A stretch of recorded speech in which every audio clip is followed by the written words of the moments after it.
প্রতিনিধি আমরা সেখানে ঢুকতে দেব না।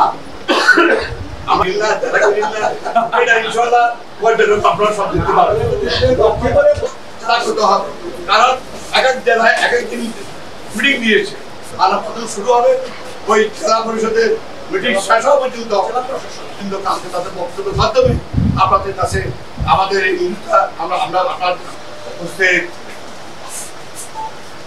প্রেস ক্লাবের কয়েক বছর 15 বছর ধরে এই লক্ষ্মীপুর সহ সারা বাংলাদেশে স্থানীয় নির্বাচন, ইউপি, পৌরসভা, উপজেলা, জেলা পরিষদ জনগণের ভোটে কেউ নির্বাচিত হন নাই।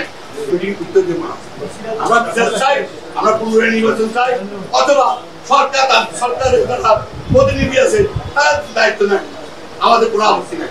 5 to 7% ভোটার সেই অবৈধ সরকার ছাত্র গণ অভ্যুত্থানের মধ্য দিয়ে গত 5ই আগস্ট বাংলাদেশ থেকে বিদায় হয়েছে।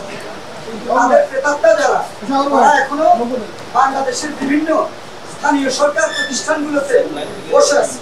জেলা পরিষদ, উপজেলা পরিষদ, বিভিন্ন পৌরসভা এবং বাংলাদেশের বিভিন্ন ইউনিয়ন, কোথাও মানুষ নিজের ইচ্ছা মতো তাদের প্রতিনিধি নির্বাচন করতে পারে না। আমাদের দলের পক্ষ থেকে আমরা আপনাদেরকে জানাচ্ছি যে যেহেতু ভোটারবিহীন একটা সরকার বাংলাদেশ থেকে বিদায় হয়েছে, তাদের এই সমস্ত ভোটারবিহীন যে স্থানীয় সরকার প্রতিষ্ঠানগুলো রয়েছে, এই সমস্ত প্রতিষ্ঠানের যারা প্রতিনিধি রয়েছে, এরা প্রকৃতপক্ষে জনগণের প্রতিনিধি, এরা কাগজের মাধ্যমে একটা দলের প্রতিনিধি। তাদের অপসারণ আমরা চাই।